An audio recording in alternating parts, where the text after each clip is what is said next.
এখন সকালবেলায় রোদ্দুর না দেখলেই না মাথাটা খারাপ হয়ে যায়, জানো তো। সকালবেলা দিয়ে দেখি রোদ নেই সেরকম। সকালবেলা ঘুম থেকে উঠে অনেকটা টাইম কেটে গেছে কিন্তু। তো তারপরে মেয়ে ঘুম থেকে উঠলো, আর ওদিকে আমি টুকিটাকি ঘরদোরগুলো গোছাচ্ছিলাম। মারও স্নান হয়ে গেছে সকাল সকাল, এখনও বাবুর কাঁথা কাপড় কিছু ধোয়া হয়নি। বাবানের কাঁথা কাপড় ধোবে বলেছি একটু বেলা হলে, তবে ওর দিদি আজকে ধুতে নিয়েছে। দেখো না, কাঁথা কাপড় না, নতুন জামা কাপড়। ৬ষষ্ঠী গেছে তো ৬ষষ্ঠী গেছে, কিন্তু তারপরে আমি কিন্তু অনেক কটা দিন ভিডিও করিনি, কারণ সত্যি কথা বলতে হাঁটা চলা নড়াচড়া করতেও একটু কষ্ট হচ্ছিল। তাই প্রায় ৪-৫টা দিন কিন্তু আমি ভিডিও বানাইনি। আজকে প্রায় ধরো ওই ৪-৫ দিন পর আবার ভিডিও করছি। তবে যেহেতু ভিডিওগুলো তোমাদের কাছে পৌঁছতে একটু দেরি হয়ে গেছে, সেই কারণে এগুলো পরপরই যাবে। সেদিন যে ৬ষষ্ঠীর সব জামা কাপড়গুলো ছিল সেইগুলোই কিন্তু মেয়েকে বললাম একটু ধুয়ে দে, কারণ এখন কিন্তু দুপুরের পর থেকে বেশ একটু ঠান্ডা ঠান্ডাই লাগে, ওয়েদার কিন্তু অনেক চেঞ্জ হয়ে গেছে। এই দেখো গুলু এক ঝুড়ি সকালবেলায় তুলেছে ফুল, শিউলি ফুল তুলেছে। এবার তো দুর্গাপুজোর সময় শিউলি ফুল পাইনি, পুজো যেহেতু আগে আগে হয়েছে, আর সব গাছে শিউলি ফুল পদ্ম ফুল এখনও ফোটা ঠিক করে আরম্ভই করেনি তখন। এখন কিন্তু বেশ অনেক অনেক করে ফুল হয়, আর শুধু যেহেতু গোপালকে দেয়, গুলো কিন্তু অনেক ফুল তুলে নিয়ে আসে। আমাদের ছাদের ফুল, সামনের ওই শিউলি গাছের ফুল, পদ্ম ফুল মিলিয়ে অনেক হয়ে যায়। এরপরে বলি জামা কাপড়ের কথা। এই দেখো মেয়ে ধুতে নিয়েছে ওর ভাইয়ের সব জামাগুলো। ৬ষষ্ঠীর দিন তোমরা দেখতেই পেয়েছো, বলেছিলাম যে আমার শাশুড়ি মা 2টো জামা দিয়েছিল, আমার ননদ একটা কোমরের বিছে দিয়েছে, তার সঙ্গে আবার 3টে জামা দিয়েছে, আর আমার যা দিয়েছে প্রায় 4-5টা জামা। কিন্তু কি বলতো, ওই একটা ভিডিওর মধ্যে সব কথা বলতে গিয়ে তখন তালে গোলে সব কিছু ভুলে যাই। ভুলে যাওয়াতেই লোক কি বলতো সুযোগ খুঁজতে থাকে। যেই আমি সেদিনকে বলিনি যে আমার যাও জামা দিয়েছে, অমনি একজন ভেবে বসে আছে আমার যা আমার ছেলেকে দেখতে এসছে, 2টো হাতে করে জামাও নিয়ে আসেনি। এগুলো কি বলতো, মানুষের মন মানসিকতা না খুব ছোট, আর কিছুই না। মানে যেটা আমি বলতে একটু ভুলে যাব, সেটা নিয়েই একটা কমেন্ট করতে হবে। মানে এদের কাজই হচ্ছে নেগেটিভিটি ছড়ানো, মানে লোকের খারাপগুলোকে টেনে টেনে বার করে নিয়ে আসা। যাই হোক, দেখো মোটামুটি ঘরদোর আমার গোছানো বাইরের দিকটা হয়ে গেছে, আর দিদি এসছে কাজে, ঘরদোর মুছে বাইরে ঠাইরে ধুয়ে পরিষ্কার করে দিয়ে গেছে। বাসনটা একটু পরে মাজবে, কারণ ওই পাশের বাড়িতে ওরা ডেকেছিল, বললো ওদের কাজটা আগে একটু করে দিয়ে আসতে, তো ওরা থাকবে না, তো সেই কারণে দিদি আমাদের ঘরটা মুছে দিয়েই আগে চলে গেছে। তো ঘরটা ভালো করে ঝাড়তেও পারিনি, কারণ এখনও পর্যন্ত ঘরটা গোছানো হয়নি। তো দিদিকে বললাম তুমি যেইভাবে পারো ঝেড়ে ঘরটা মুছে দাও, কারণ অত তাড়াহুড়ো করে তো এখন আর পারি না, তো আস্তে ধীরে কাজগুলো একটু সময় নিয়ে করতে হয়। সকালবেলা দিদি করেছিল রুটি তরকারি, তো এখন না খুব খিদে পেয়ে যায়, জানো তো, মানে মিনিটে মিনিটে খিদে পেয়ে যায়। তো খেলাম রুটি তরকারি, 2টো রুটি খেলাম সকালবেলা, এত খিদে পেয়ে গেছে, 2টো রুটি খেলাম তরকারি দিয়ে, ভাবলাম খিদে পেলে আবার পরে খাবো। তারপরে চলে আসলাম ঘরটা পরিষ্কার করতে, বিছানা তুলতে। বিছানার পুরো চাদরটা এখনও আমি উঠে পাততে পারি না, কারণ ওই দিকটায় মাথার দিকটায় পাততে গেলে তো পাটা ভাঁজ করে নিতে হয়, আর পাটা ভাঁজ করে আমি ঠিক এখনও পাততে পারি না। তাই ওই ওপরটুকু বাকি আছে, আর বাবানের দোলনাটাও পুরো রেডি করে নিলাম। মেয়েকে ডাকছি, মেয়ে আসছে বাইরের থেকে, বললো আমি আসছি। ওকে বললাম যে তুই একটু বিছানাটা সুন্দর করে টান টান করে পেতে দে। ওই দেখো ওই কোনাটুকুই বাকি আছে চাদরটা ঠিক করা।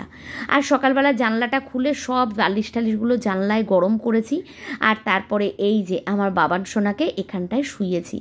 প্রত্যেক দিনই এখানে সকালবেলা করে ওকে একটু শোয়াই, কারণ এই জায়গাটায় না খুব সুন্দর রোদ আসে, আর সকালের রোদ্দুরটা গায়ে লাগানো তো অনেক ভালো।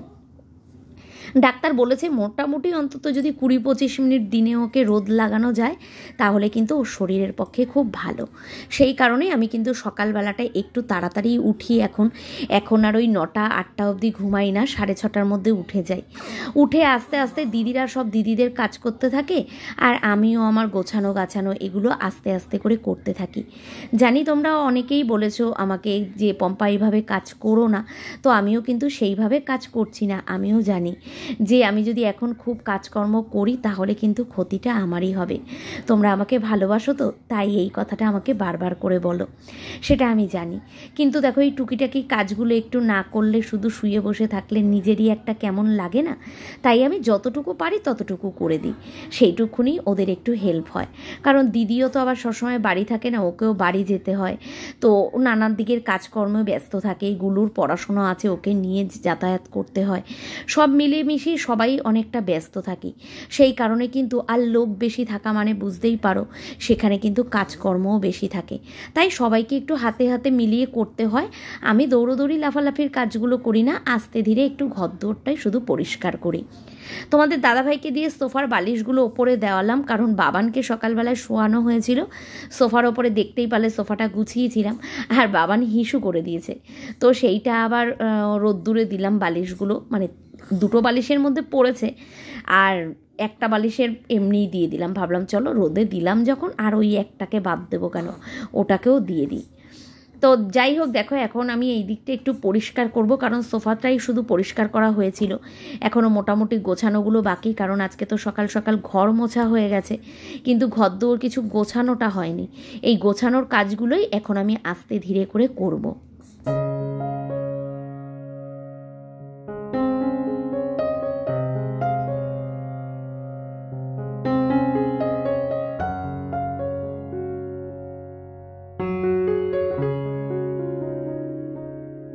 সকাল থেকে ওয়েদারটা সেরকম একটা ভালো ছিল না, তো তো বেলা বাড়ার সাথে সাথেই দেখলাম বেশ কুয়াশাটা কেটে রোদ উঠেছে।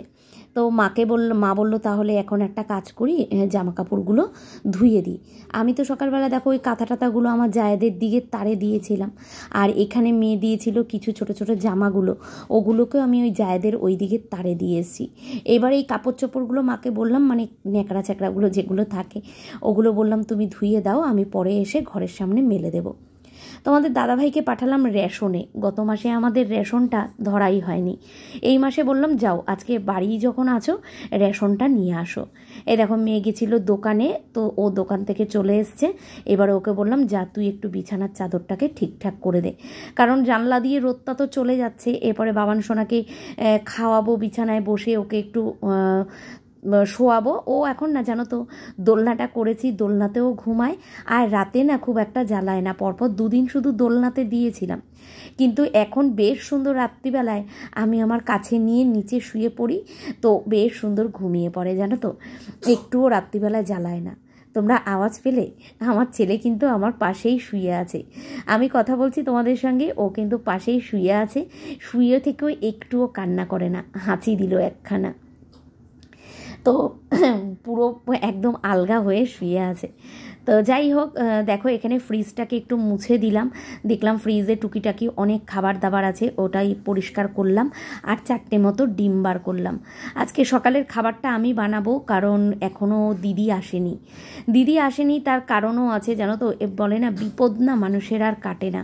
এই দেখো আমার এত বড় একটা ছিল, আমার বিপদ বলবো না, আমার ডেলিভারি ছিল, সেটা নিয়ে সবার একটা চিন্তা ছিল, তো সেটা যেতে না যেতেই আরেক বড় চিন্তা কিন্তু মাথায় এসে পড়েছে। সব দিকটা গুছিয়েছি বুঝেছো, দরজাটা দে, এখনই মশলার ঝাঁজটা উঠবে, তো ছেলে ঘুমাচ্ছে এখনো, আর ঘরটা মোটামুটি এখনো গোছানো বাকি, ও বিছানা টিছানা গোছানো বাকি, ঘরের দিকটায় পরে যাব, ভাবলাম কি টিফিনটা বানাই।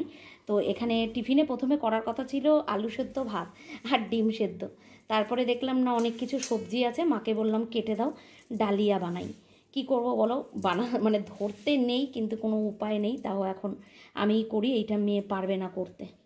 এখানে অনেক কিছু সবজি দেওয়া হয়েছে, সবজিটাই বেশি দিয়েছি, পটল, গাজর, বিনস, আলু, আর যেন খেতে কুমড়ো, ঠিক আছে, এই যে 1 বাটি সবজি, আর এখানে হচ্ছে আদা আর কাঁচা লঙ্কা আর টমেটো মা কেটে দিয়েছে, আর এখানে 4টে ডিম ছিল, ডিমটাও সেদ্ধ করব।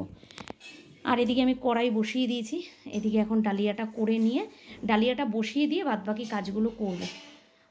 এইদিকে সোফা টোফা সমস্ত কিছু ঝাড়া হয়ে গেছে, সোফা ঝাড়া হয়ে গেছে, আর এদিকে টেবিল পরিষ্কার হয়ে গেছে, মোটামুটি সবই হয়ে গেছে। এদিকে দরজাটা দিয়ে রাখলাম, এটা একটা বাতিক জানো তো, মনে হয় যে আওয়াজ হলেই উঠে যাবে, আর তারপরে রান্না বসালে না ঘরের ভেতরে তেলের ঝাঁজটা ঘরের ভেতরে যায়, কাশি টাশি উঠবে, সেই কারণে দরজাটা দিয়ে রেখেছি। আর মার ওইদিকে জল সমস্ত কিছু ভরা হয়ে গেছে, আর বাবানের কাঁথা কাপড়ও ধোয়া হয়ে গেছে। এইবারে যাবো ওগুলো মেলতে। সকাল সকাল যদি এইদিকে কেচে মেলে দেওয়া হয় তাহলে শুকিয়ে যায়, মোটামুটি 11টার মধ্যে শুকিয়ে যায় সব কিছু। ওই কারণে মা একটু সকাল সকাল 9টা বাজলেই কেচে দেয়। আর এই যে দিদি আসবে কাজ করতে, জল টল সমস্ত কিছু ভরা আছে। চলো এবার ডালিয়াটা বসাই। আর ওদিকে গুলু গোপালকে তুলছে। সকালবেলা একবার বাসি ঘর দৌড় দিদি সব ঝেড়ে গেছে, বাসি ঘর, তারপরে রাস্তার সামনেটা, সিঁড়ির ঘর ধোয়ানো, এগুলো সব দিদি করে গেছে। এখন এই যে গুলু গোপালকে তুলে খেতে দেবে, আর তারপরে মা ঠাকুরের বাসনগুলো মেজে দেবে। ওই পাশের বাড়ির থেকে ওরা সজনে ডাঁটা দিয়ে গেছে, ডাঁটাটাকেও তুলে রাখবো। ঠিক আছে, চলো। গোপালকে কিন্তু আলাদা বসিয়েছে, এই যে আলাদা শুধু গোপালকে দেওয়া হয়। আর পদ্ম ফুল ফুটেছিল 2টো, একটা ওই পাশের বাড়ির কাকিমাকে দিয়েছি, আর একটা আছে গোপালকে দেবে।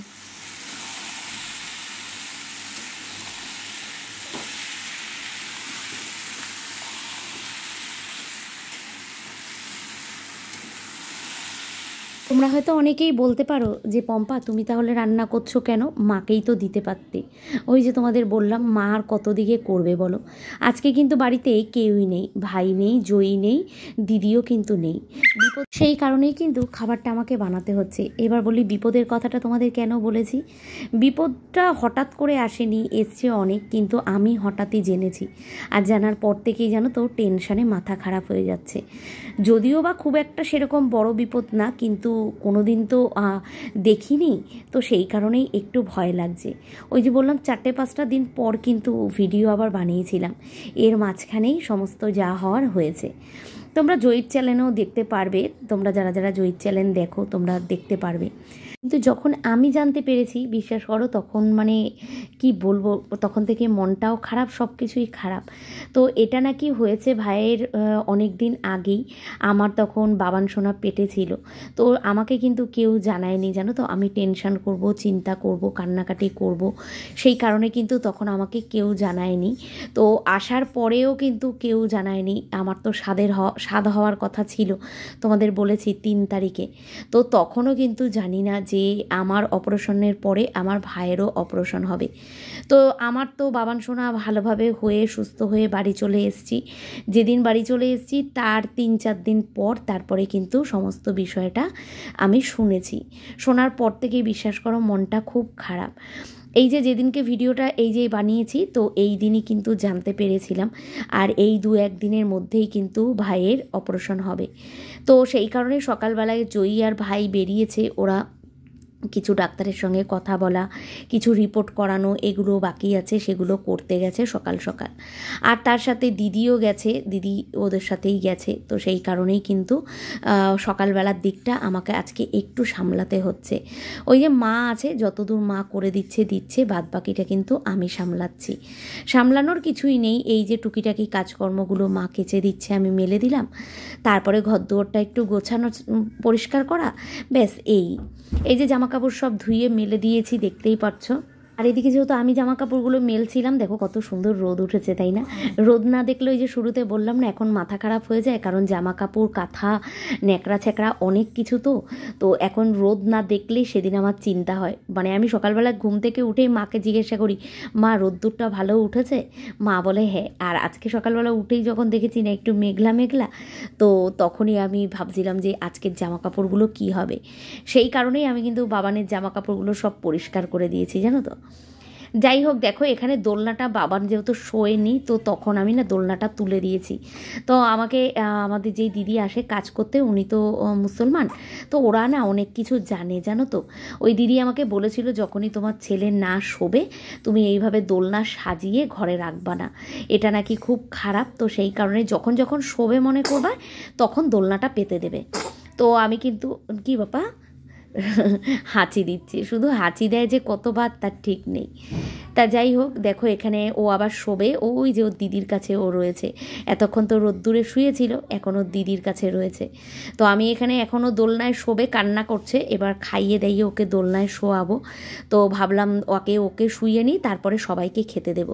আমিও খেলাম সকালবেলায়, রুটি তো খেয়েছি, তারপরে আবার খিদে পেয়ে গেছে। তো দিদি সকালবেলা রুটি করেছিল, কেন ওই ভাই ওরাও খেয়ে দিয়ে গেছিলো, দিদিও গেছিলো, তো সেই কারণে রুটি করেছিল। পরে তো আমি আবার ডালিয়া করলাম, যে যে ডালিয়া খাবে খাবে, আর যদি দুপুরে খায় সেটা খাবে, যা থাকবে। মাকে বললাম তুমি ডালিয়াটা দেখো, আর আমি তাহলে যাই ওর দোলনাটা পাতি, ওকে একটু খাইয়ে দোলনার মধ্যে শুইয়ে দিই। তো দেখো এইভাবেই আমি দোলনার বিছানাটা করি, দেখেছো কত সুন্দর করে হয়। আমার মেয়ের বেলাও আমি এইভাবেই করতাম। এরপরে অনেকটা টাইম কেটে গেছে, মেয়েগুলো ওরা ডালিয়া খেলো, স্নান করলো, অনেকটা টাইম কেটে গেছে। তারপরে ভাবলাম যে না, সকালবেলা তো ঘর দোরগুলো পরিষ্কার টরিষ্কার হয়েছে, আরেকবার একটু মেয়েকে দিয়ে ঝাড় দেওয়াই। ওই যে আমার একটু মনের বাতিক আছে বলি না, তো মনে হয় একটুখানি এই বিছানা টিছানা পরিষ্কার হয়েছে, একটু ধুলো ভর্তি হয়েছে, তাই একটু ঝেড়ে ঝুড়ে পরিষ্কার রাখি। আর সত্যি কথা বলতে মনের বাতিক না, দেখবে আজকে বলে না, আমি তো সবসময় পরিষ্কার করি, কিন্তু কি বলতো ঘরে বাচ্চা থাকলে না, তো ঘর দোর কিন্তু একটুখানি পরিষ্কার পরিচ্ছন্ন রাখতে হয়।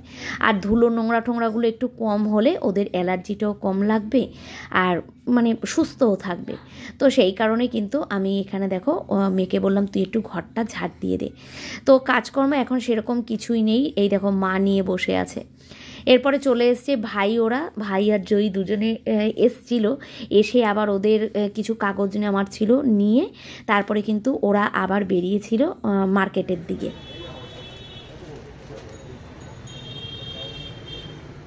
বাবা সোনাকে মাঝে মাঝে না একটু তোলা দুধ খাওয়াই, জানো তো, বেশি হচ্ছে রাতের দিকটা, কারণ রাতের দিকটা ও ঘুমিয়ে পড়ে, তো আর আমারও শরীরটা এত ক্লান্ত থাকে, আমিও ঘুমিয়ে পড়ি।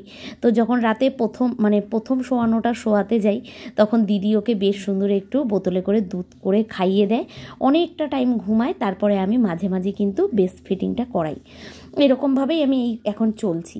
তো সেই কারণেই ভাই দেখেছিল যে আমি রাত্রিবেলায় করে উঠে উঠে একটু একটু করে গরম জল ফুটিয়ে ঠান্ডা করে আবার তারপরে ওকে খাওয়াই। তো সেই কারণে ওরা কিন্তু দুজনে মার্কেটে বেরিয়ে দেখো কিনেছে একটা ফ্লাক্স। তো তোমাদেরকে পরে দেখাবো, আমি বলেছিলাম এখন লাগবে না, কারণ তোর নিজেরও এত খরচা আছে এখন, তো বলেছিলাম যে এখন কেনার দরকার নেই, পরে কিনে নেবো খানি। তো ভাই শোনেনি, ওর মতো কিনে নিয়ে এসছে। আর এখানে বাবানের জন্য হাতের ওই নখগুলো অনেক বড় বড় হয়ে গেছে, তো আর সত্যি কথা বলতে ওর আঙ্গুলগুলো এত পাতলা পাতলা, নখ কাটতেও আমার খুব ভয় লাগছে। তো ওর জয়ী নিয়ে এসছে ওর হাতের জন্য দুটো গ্লাভস, ওই মাঝে মাঝে পরিয়ে রাখি, সব সময় তো পরানো যায় না, এলাস্টিকালা গার্ডার দেওয়া, তো সেই কারণে মাঝে মাঝে পরিয়ে রাখি। আর এই যে দেখো ফ্লাক্সটা নিয়ে এসেই জয়ী বললো যে দিদি আমি ধুয়ে দেবো, তো আমি বললাম ধো। তো বলে ও আমাকে তাই বলছিল যে এটার মধ্যে জানো তো সার্ফ দিতে বারণ করেছে, বলেছে পাতিলেবুর রস আর একটু গরম জল দিয়ে ভেতরটা পরিষ্কার করতে।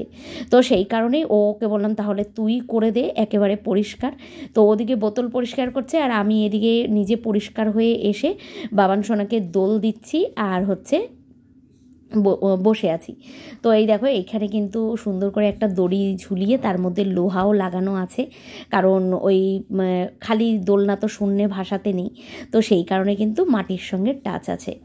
এদিকে ফ্লাক্সটা ধুয়েও রেখে দিয়েছে। ব্যাস এই অবধি ভিডিওটা দিয়ে আজকে শেষ করেছি, আর কিছু করতে পারিনি।